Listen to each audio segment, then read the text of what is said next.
chance here to arrive. Pardon me. There we go.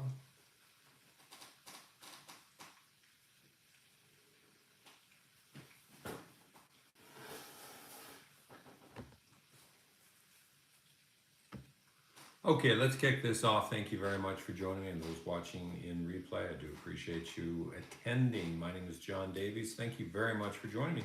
Where do I really want to start off? If this is your first time wandering on this channel, well, thank you very much. I do appreciate you joining, and I hope you make this a regular habit, as I will be making a regular habit of hosting these meetings. There are a lot more of meetings and less of broadcasts, to be quite honest with you. They're far from broadcasts. Matter of fact, as you notice in the timeline, I've pretty much deleted all our past. I stopped broadcasting a number of years ago, approximately 2 years ago, due to censorship online. 3 years ago, I was one of the first people who was censored. I can't believe how I was one of the first people to have that unfortunate misfortune. And all about that little health matter that really wasn't about a health matter a number of years ago, but all about a power struggle and gaining control. And as I said, in the second quarter of 2020, well, nothing will be normal again, and we might see an element of normal by 2025, but even then I question it. Here we are within months of 2025, and nothing is normal again, is it now? And let's move past the duck and cat eating incidents and all those other oddities of the modern world. It's hard to believe some of the media right now. But one of the reasons why I wanted to call this meeting, I had the luxury of talking to my group over the weekend or on Sunday evening. I was trying to express much of this last week, although this is something that's very common for me to really discuss quite a bit, to be quite honest with you. It really pertains to both skin in the game matters, but it goes deeper than this. And nearly, not quite, but over a quarter century ago, I said that the internet would be the purveyor of the average. It would be the culture of mediocrity. It would be what would be later termed as a look at me era. And I don't think it's a look at me generation. I think it's a look at me era. Everyone is looking for attention. It is a peculiar beast, isn't it? So everyone has to say the most, or if they want to gain attention, the most outlandish, grandiose, most ridiculous things possible to gain attention. And of course, 99% of that is, we all know it's often far from the truth, certainly, a long distance from reality, and we question the ethics of such. Go back 10 years before that, in my old newsletter dated 1987, I said journalism was dead. Journalism was dead, and journalists has long since been dead. And there might be a few exceptions, and I respect such, that for the most part, journalism dead. It is merely a vehicle to condition thought, twist and manipulate people for their votes, their powers, whatever it might be. Now, in the financial sector, this is even much more problematic, or at least I find it extremely problematic, because your money matters. Ultimately, this is about you. I'm just a guy trying to help out here. I'm a 63-year-old man trying to help out and give some of the things, the blessings that I had and my generation had in the sense that we were raised in a proper business environment. That doesn't occur anymore. It's ridiculous right now. So again, this culture of mediocrity that became so obvious in around 1996, 1998 to me, what the internet would become, and that's exactly what it did. It became the culture of mediocrity. Some of you have been around from when I talked to, we went from Hepburn to Hilton. We went from style and substance went from substance to just style. Commentary that is outlandish, ridiculous. It's not based in fact, certainly not based in knowledge, professionalism, or anything else. It's all about getting attention. Have I got your attention yet? No, of course not. Because what do? I do the boring things, and boring does work. I happened to be watching a game this past week, and I can't remember. I believe it was Oklahoma State, Arkansas, and along came a commercial. I thought it was just fabulous. And it was, I can't remember exactly, I think it was from maybe a bank or an insurance firm talking about doing the boring things. Boring does work. Unfortunately, boring doesn't sell. doesn't gain attention. And this is what really I wanted to mention today. Now the market closed. I wanted to call you earlier, but we're swamped here right now. There's a lot of things going on as I leave our Corsica. That's a funny joke for those who get my Napoleon story and Napoleon commentaries of our year of exile, our year of living dangerous, and we start to make our way back home to Southern California. But I had this something I wanted to press upon you. It's what I've been saying with my trusted crew, this motley crew, this hunting party per se, and things I wanted to emphasize. Now, you've probably heard me say this a great deal in the past if you've listened to me over the years, but skin in the game matters. Skin in the game, but also in the financial sector, echoing that fiduciary responsibility at all time does. This financial media right now, whatever you want to call it, the kids, the kiddie core online that they consider they have an office because they can get their coffee and free Wi-Fi at it. No, they could never compete in the real world, and that's unfortunate. There is no real world anymore.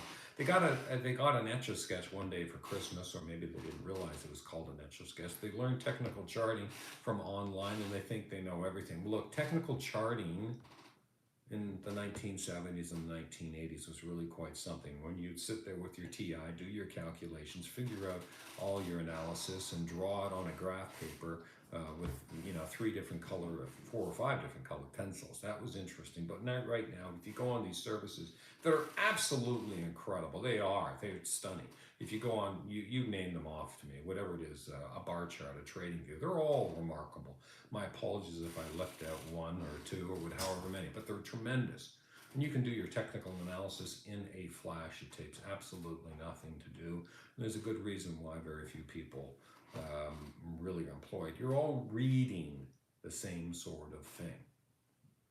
So this is where I get to the attention this week. First of all, let me tell you a few basic facts. This market is bloated, extremely bloated. It doesn't take someone with 40 plus years of experience in the investment industry to tell you that it's bloated, but it is bloated. And if you haven't yet, go take a look at what is often referred to as the Buffett indicator, looking at the Wilshire 5000 compared to GDP. Right now, you'll look at that gap and you'll be in shock, and you'll watch that spread widening, and all of a sudden, maybe you'll be that light bulb moment where you'll figure out, well, this is what they mean, the jaws will collapse. Eventually, it will collapse. So maybe that's one area you look at. Then maybe you'll look at traditional forward earnings, and you'll do your analysis, and you'll look back let's say you look back only to the bear market of the 1970s, or where I began in the early spring of 1983, and you realize, my gosh, this market is extremely detached from the fundamental values. Good point. Point number 2 for you to consider. Then point number 3, you start thinking, well, our economy sure looks like it's on the edge of recession. And before you blame any politician of the edge of recession, a recession is long overdue. And we were on the cusp of a recession. I personally believe we are a late stage economy in December of 2019, before the nonsense of cold and flu season became, and half the world decided that they had to run and cover their faces for, well, cold and flu season. But let's not get off too far on that. I'll once again be barred and censored from social media. But if we look at this as a recession, this market should pull back. If we look at earnings and a comfortable analysis of where price earnings will go, okay, I'll say 3,500-esque. You get the general idea. This market is horribly overvalued. And if you looked at part 2 on, which one of the most important sayings you can always pick up from the investment industry, I don't know who I can attribute this to, but please, it's not me. This is just something you learn at an early age in this investment industry. All markets revert to the mean. It's just that simple. The mean right now, it's an ungodly realization. This market is probably as much as 2/3 overvalued, or approximately 2/3. Yes. If we look at forward earnings, you could actually make an argument. The S&P, the mean is somewhere around 1,600, 1,650. If I was going to zero in a little bit on such a repulsive pullback in the market, extremely overstated. Then, of course, if you do your Etch-a-Sketch, you pull out your Etch-a-Sketch that mommy and daddy bought you for Christmas, and after drawing your favorite dinosaur or whatever, you draw a technical chart, you look at it, you cross the numbers. As I said to February in my group, it sure looks like this S&P has a chance, believe it or not, to run to 5,800. That was such a ridiculous number to pull out of the hat, but especially when the S&P was just a shade under 5,000. But true enough, we got within 2.5% of that, which is a relative range, and now it's prone to a correction. Is it prone to a major correction, or is it most probable that it could? Well, certainly. A very common technical analysis that anyone who has yet to enter the business can do this on, again, those great charts, the bar chart, trading view, and again, I know there's others that you'll be able to consider. We'll suggest, okay, we got a pullback, and I suggest that pullback in the interim period is around 47.50 to 48.25, with a lesser probability of a pullback around 4,100 to 4,200. This is nothing terribly complicated. It's susceptible. You notice the term susceptible. That doesn't mean guaranteed. That doesn't mean I told you to go out, spend your money, rush out and take your damn money and invest in it, or maybe buy a subscription, an effing subscription in my program for, pull it out of your rain out of the hat, $29.95 or whatever someone wants to charge to pay for their Starbucks coffee bill. Look, anyone who's telling you to invest in something, show me the paper. Come on, killer. Come on, have the cojones to show what you've got your real money in. And not a little taste, enough money that it really hurts. So I go on last week, and I do my best to stop going online, because really, other than some of the real professionals, it's absolute idiocy. No, it really is. It is the culture of mediocrity, because if you're giving out all that free information online all the time, you better have a good reason to be doing it. And most times, it's because no one listens to your damn information, because clearly no one's paying 2 and 20. Got it? Crystal? It should be real simple here. So I read some of these wingnuts who obviously got their Etch-a-Sketch, looking at the chart, saying the market's going to crash here on Monday. Lo and behold, it's not. And it doesn't. And it clearly wasn't, if you're a professional and you understand what goes on in this business. No, I'm not saying this market is clear and safe. I want to absolutely reaffirm to you, this market is bloated, is prone to an enormous correction, prone to an enormous pullback. The term correction is not appropriate, because this is not a retracement. This is an extreme reversal. But to suggest it for one day, one specific day, no. That's inappropriate. And it's inaccurate. So that if you came out of this market today, or if you entered this market and you thought you were going to get that correction, you thought you were going to get that market crash today because you listened to this wingnut online who's got all the best charts and it looks great. He'll show you a picture of his trading facilities where he's got 12 different screens up that's all pointing to the same damn thing, but he hasn't got enough money to probably put together a half-decent business. You're slaughtered because you thought the market was going to crash today, and it did. Matter of fact, the Dow closed up, what would we have?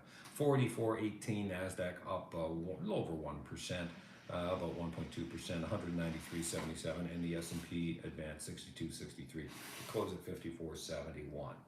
That is not an endorsement of the S&P. That is not my belief that it's going to fight on and close in on that 5,800 and even challenge the 6,000 that I thought is absolutely a possibility. But it is a statement. Be careful who you listen to online. Be careful that you listen to people who have skin in the game. And if you do not have skin in the game in any particular train, learn to keep your damn mouth shut. Because some people are listening out there who will take your advice and will spend money and they'll lose their shirt. I'm a long game investor. I'm not a flipper. I'm not a kid worried about flipping a stock A and B to make a few pennies so I can pay for my freaking bar bills. I'm an investor. The money that I invest is for my family, is for my loved ones. It's for my loved ones long after my years. I've been buying bullion virtually every week or 2 weeks since 1983 in essence, and I have never once sold. I'm an investor. The best stocks you will ever buy are the ones you do not sell. If you hold a stock for less than 5 years, why did you bother getting into it? You clearly went into it with either you didn't have enough capital to get involved in the investment or your opinion on it changed radically. Then you must question, what was my original choice? did my original choice really have a really good tactical plan? Now, if your tactical plan involved in swing trading of it, hey, great. I understand that completely. I trade commodities in that regards. I understand that. But have an exit strategy. Be an investor, not a flipper. Stop listening to people who are interested in short game money. The short game is an easy way to lose all your game. The long game is the only way. The market finished up today, the greatest move of anyone that should have been predicted.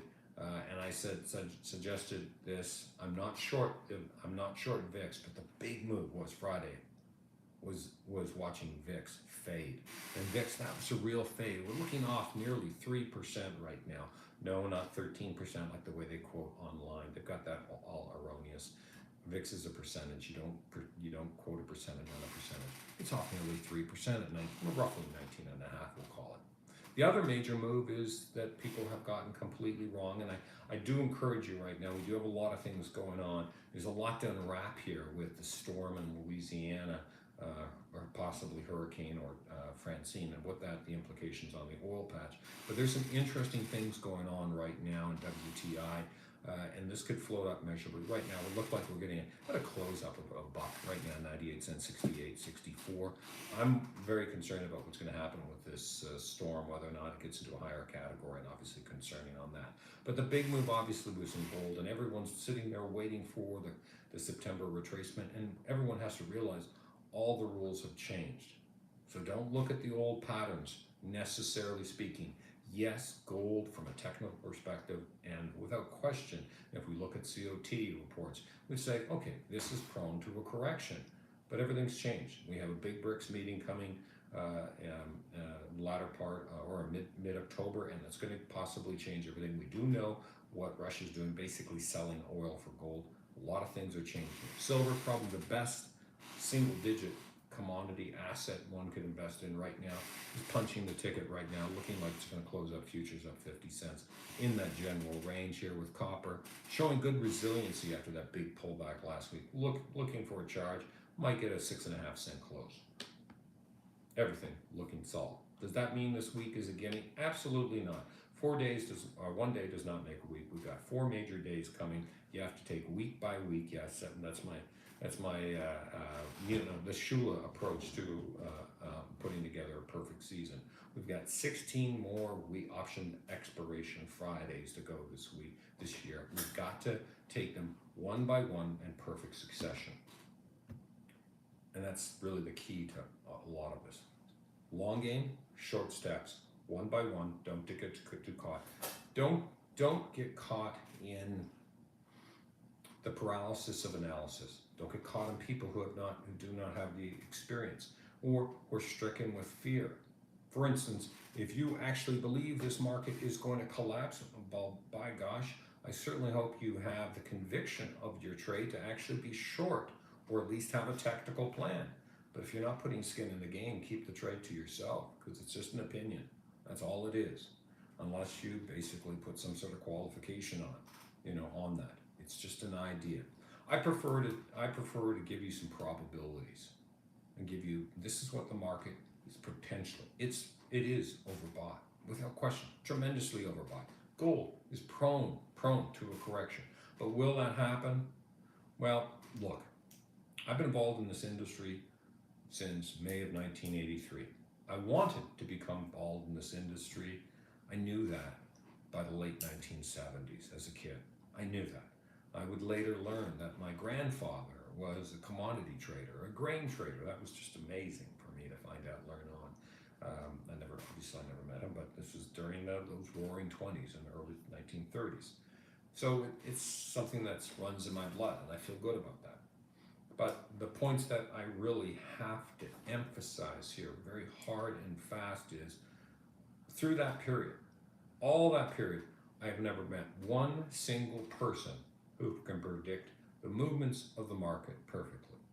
Now, right now, I know if there was a lot of people watching this, there would invariably be some bots that would reference some ridiculous website that probably is going to pitch on a TikTok video, mostly to, minors or people that will never be solicited investment accounts, that they can't. That's false. It's an outright lie, and unfortunately, they can't really They can't really, the you know regulatory bodies can't close that down. It's just going to happen. Again, the internet, 1990s. Remember, a purveyor of average, a culture of mediocrity. We do nothing excellent anymore. We do average, right? We do average. It's the ribbons for last. No one can predict the ultimate movement of the market, to the timing, to the day, to the movement. But you know what we can predict? We can read and react to market. That's all you do. You read and react. You see the situation unfurling.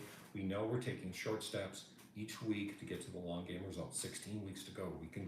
We can have a huge year this year, just like each of the previous years that we've been together online. Tremendous years. But we got to take short steps. We have to read and react because we know in selling option theories, markets may go up, markets may go down, but each week option premium will decay. What's going to happen this week?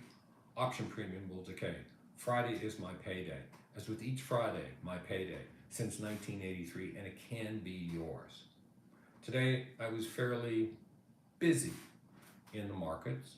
I was chipping away at it, taking the easy money, that layup money, the dirty money, as I start seeing a little bit of buyers approaching those out of the money calls. Okay, and that's one of the things that happens in this market today, because investors, or whatever you want to call them, the era of those who invest in the general markets, really derivative products, often move towards options, but they don't use option selling theories. They're more aggressive. They're less tactically sound. They work more emotional. We can out-machine the machines using sell and option theory. So when someone wants to buy something, or buy out of the money and start bidding it up, I have no problem. I'll use selling option theories on it. I'll scalp the theta. Remember, selling option theories is really the capture of volatility premium, okay? So again, the points that I wanted to make earlier, be careful who you listen to online. If you listen to someone that told you or maybe on the weekend, maybe last week, that the crash was coming, and then on Friday they spiked the ball. Never spike the ball. Remember that. No Elmo Wright situation here. Never spike the ball. When they saw the market recede measurably on Friday, they said, here it goes. Here comes the big crash on our way to 4,500 or whatever they were saying, the S&P, whatever. It's such nonsense. Careful who you listen to. They don't have the experience. They have the experience in gaining attention, and they're damn good at that. But they don't have experience in managing your money. Since, if you don't know yet, I will never mention a position that I do not have a material position on. I never will do that. And if I mention any position that I do not have a position, you're damn straight, I'm going to tell you right then and there, I do not have a position. I got to disclose that. It's my integrity. I'm not here selling anything. Remember, I'm not here. I'm selling anything. I'm just getting back comfortable speaking with everyone, trying to give something back to this community that I don't think has gotten a fair shake, and do something that my father taught me many years ago: give more than you take. So be careful who you listen to online. Scrutinize that. If someone is fearful, move away from them. If they do not have a material position, move away from them. If they do not disclose that they have a material position or talking up their book, move away from them. You don't have to, right? You don't have to listen to anyone.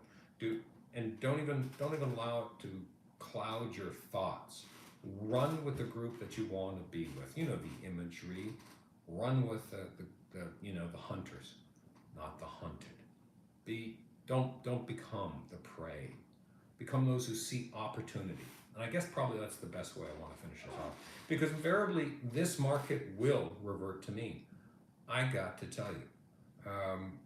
It will revert to the mean. It will, and it always will. And guess what we will do once it does revert to the mean?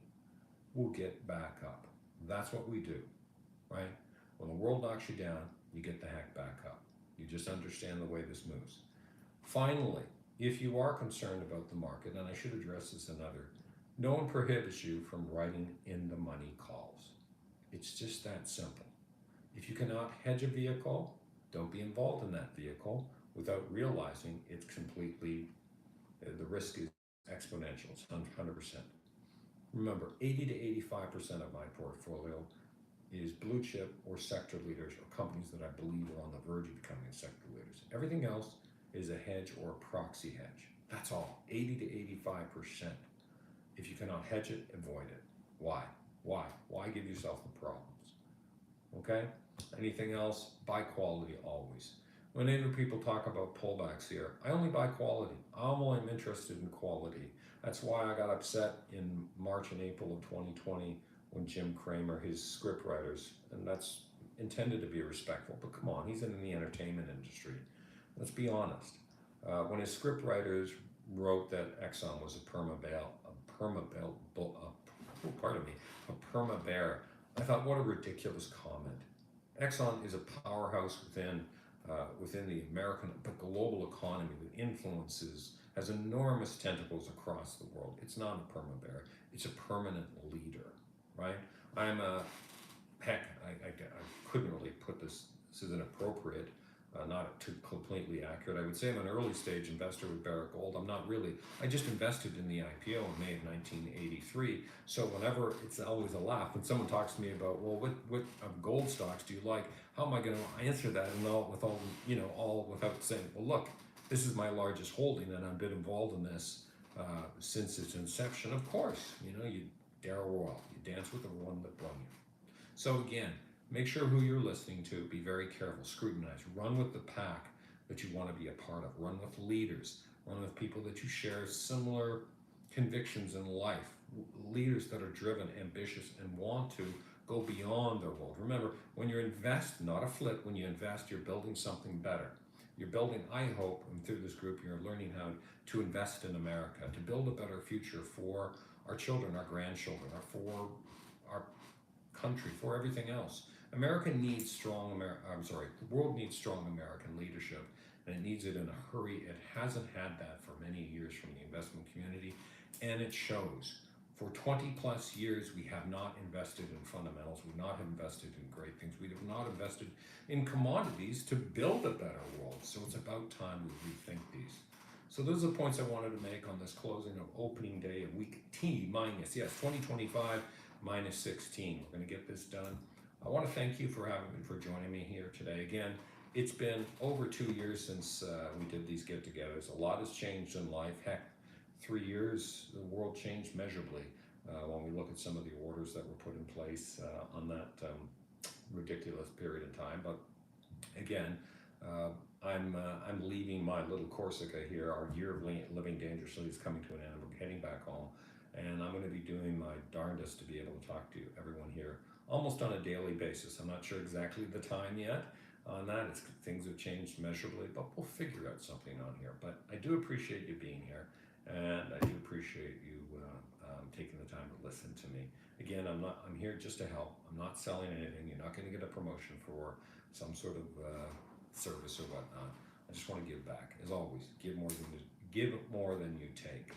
Principles never have a price tag. Doing right is never wrong. Lessons that I learned early in life that mean a lot to me. Okay, on that note, I'm going to leave you, but thank you very much. I've taken enough of your time today. We'll be back certainly during the week and before Getaway Day, Friday, big getaway day for us as well as payday. But as always, I'm John Davies. Thank you very much for joining. As always, be the hunter, not the hunted. Thank you very much. Bye-bye.